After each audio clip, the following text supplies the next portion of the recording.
Gujarat ATS દ્વારા 2 એવા આરોપીઓની ધરપકડ કરી છે કે જેઓ ગજવાએ હિન્દ પ્રયાસ કરી રહ્યા છે।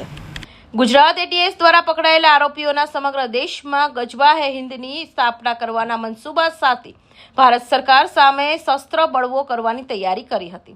એટીએસની ટીમ દ્વારા એક શખ્સની પાટણની સિદ્ધપુરથી અને બીજાની મુંબઈથી ધરપકડ કરવામાં આવી છે। આરોપીઓની પૂછપરછમાં અને તેમની મોબાઈલની તપાસ દરમિયાન ચોંકાવનારા ખુલાસો થયા છે। બંને દેશના રાજકીય નેતાઓને નિશાન બનાવવા માંગતા હતા। આરોપીઓ પાકિસ્તાન અને અફઘાનિસ્તાનથી હથિયારો મંગાવવાનું અને આતંકી પ્રવૃત્તિઓ માટે ફંડ એકઠું કરવાનું આયોજન કરી રહ્યા હતા। તેઓ આરડીએક્સ અને અન્ય બોમ્બ બનાવવાની ટ્રેનિંગ લેવાની ફિરાકમાં હતા। આ બંને યુવકો ઇન્સ્ટાગ્રામ અને વોટ્સએપ મારફતે ISIS જેવા આતંકી સંગઠનોનો સંપર્કમાં હોવાનું ખુલ્યું છે। इरफान खान खाली खान पठान जो सिद्धपुर से यहाँ एटीएस के पूछपरछ के लिए लेके आए थे, उसके दौरान उसके विचारधारा को तो हमको समझने में आया था और उसके फ़ोन में हमको पता चला कि वो बहुत सारे व्हाट्सएप और इंस्टाग्राम में ग्रुप्स में जुड़े थे, जिसमें गजवा हिंद एस्टेब्लिश करने के लिए बात चल रहा था।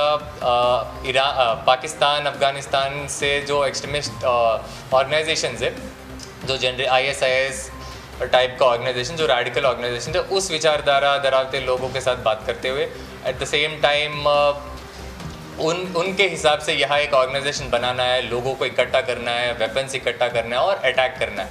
उस हिसाब से इनके बातचीत चल रही थी, बेसिकली इंडिया के अगेंस्ट वॉर वेज करने के लिए।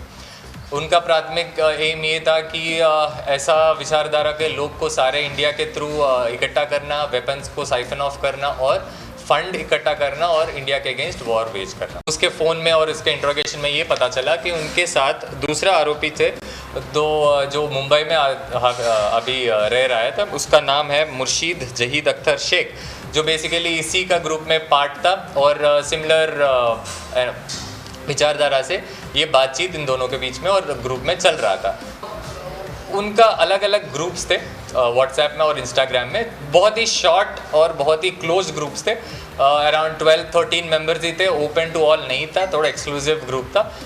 उसके अंदर इनका बातचीत चल रहा था कि अलग अलग लोगों के ऊपर अटैक भी करना है, ऐसे तरीके का बात कर रहे थे। हैंडलर कौन है सर? ये खास कर हैंडलर ऐसा अभी कुछ नहीं है, इनका इंटरनली ये लोग रेडिकलाइज्ड है, खुद मोटिवेटेड है कि इंडिया के अगेंस्ट वॉर करने के। જરાત એન્ટી ટેરરિસ્ટ સ્ક્વોડની દેશ વિરુદ્ધ ચાલી રહેલા એક મોટા ષડયંત્રને નિષ્ફળ બનાવ્યું છે। સોશિયલ મીડિયા પર બાજ નજર રાખી રહેલી એજન્સીએ ઇસ્લામિક કટ્ટરપંથી વિચારધારા ફેલાવતા અને ભારતમાં ગજવાએ હિન્દ સ્થાપિત કરવાની નેમ રાખતા 2 યુવકોની ધરપકડ કરી છે।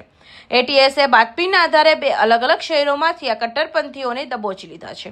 તેમાં 22 વર્ષીય ઇરફાન કાલે ખાન પઠાણ, જે પાટણ જિલ્લાના સિદ્ધપુરનો રહેવાસી છે, અને 21 વર્ષીય મુર્શીદ જાહિદ અખ્તર શેખ, જે મુંબઈના સાકીનાક વિસ્તારમાં ચિકન બિરિયાનીની હોટલ ચલાવે છે।